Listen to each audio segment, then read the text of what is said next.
What's up, Ragin Nation? How's it going? This is Alex Yu, and you're watching the Ragin Ronin movie show. This is just a web series where we're talking about movie news that matters to me.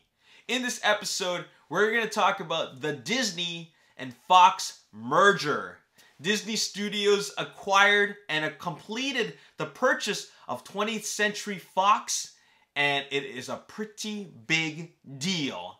But what does it all mean? What does this purchase mean for the film industry? Well, it's a good and bad thing. That's how I feel about it. I don't think it's entirely good.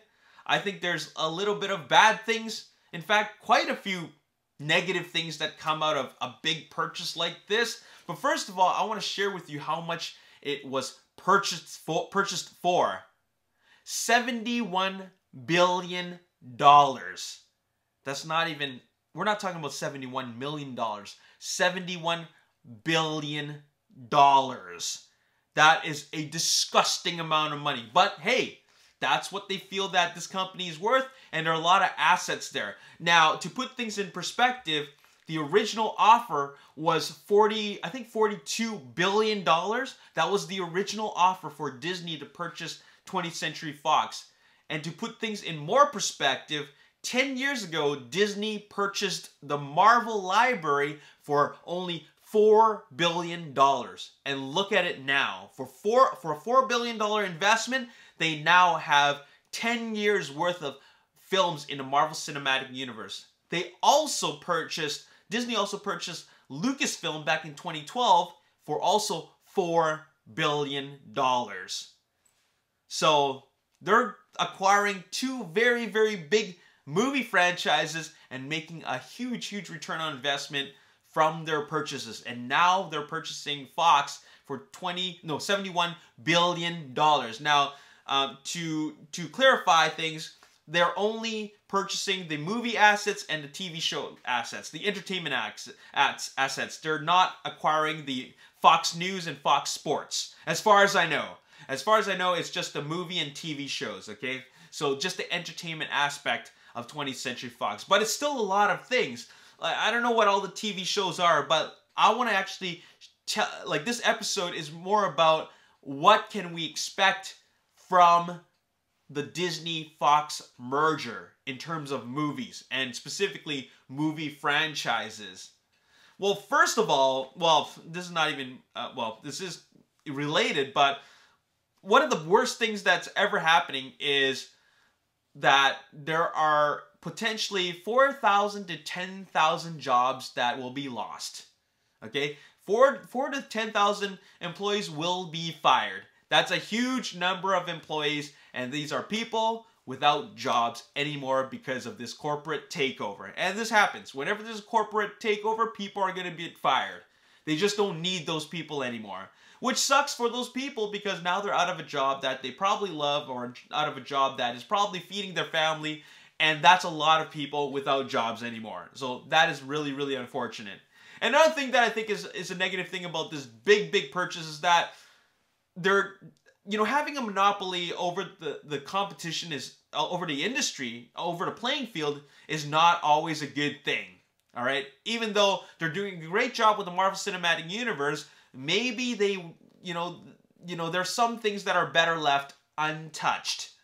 And that's why I want to talk about the how it affects the film industry and the franchises. So let's just take a look at what is actually happening. Oh, let me actually first tell you what is not affected.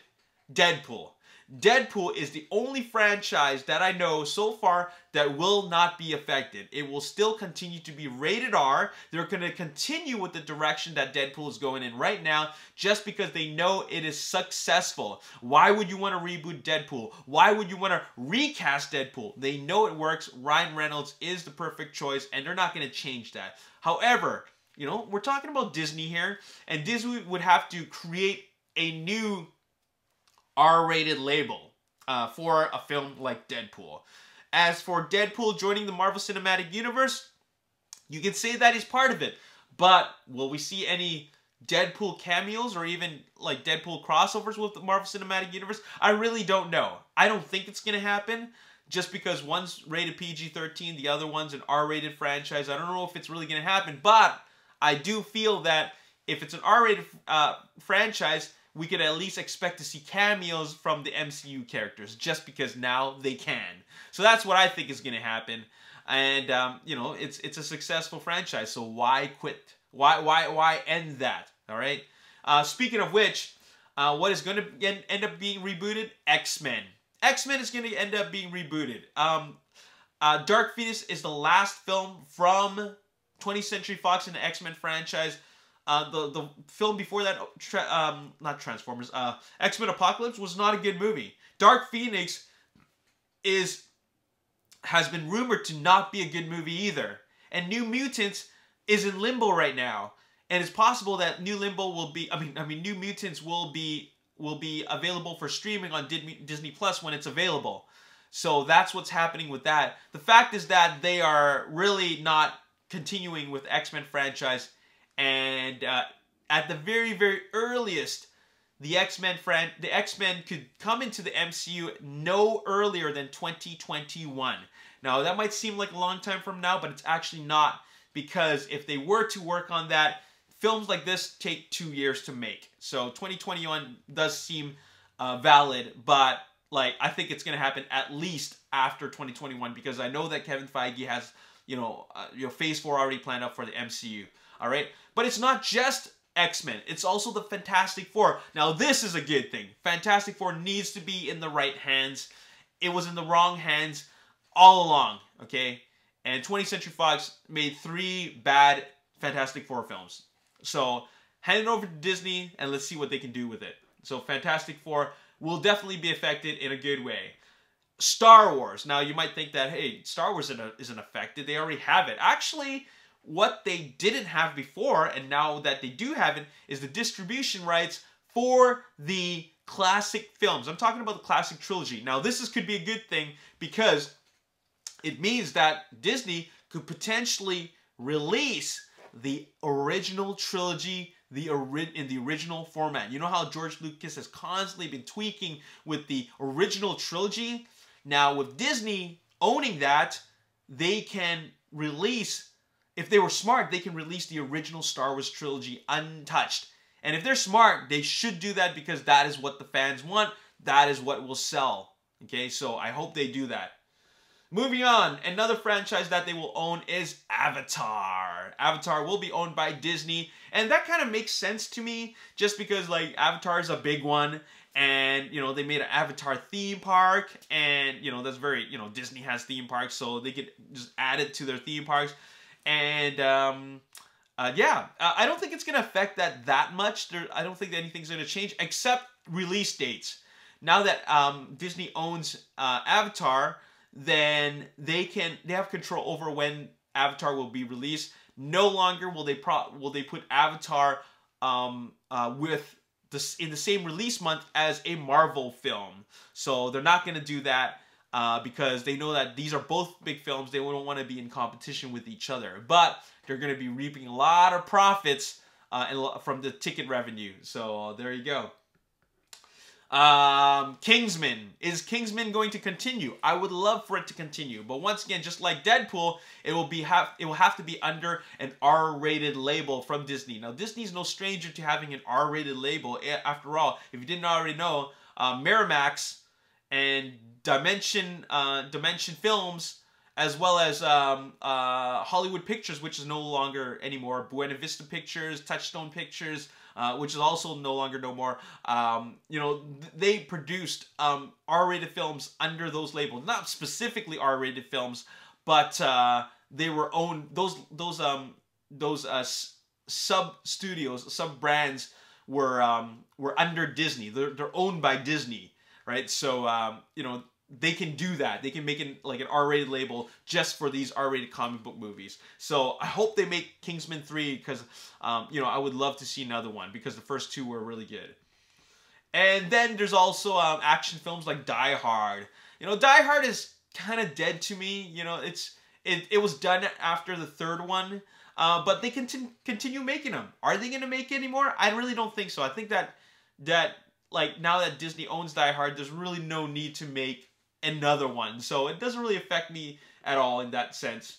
Now, there's also Planet of the Apes. they could continue making more Planet of the Apes films if they want to. I don't think they need to. Should they decide they want to, I'm game for that. But Planet of the Apes, it's you know, it's already good as a trilogy, and it can end right there.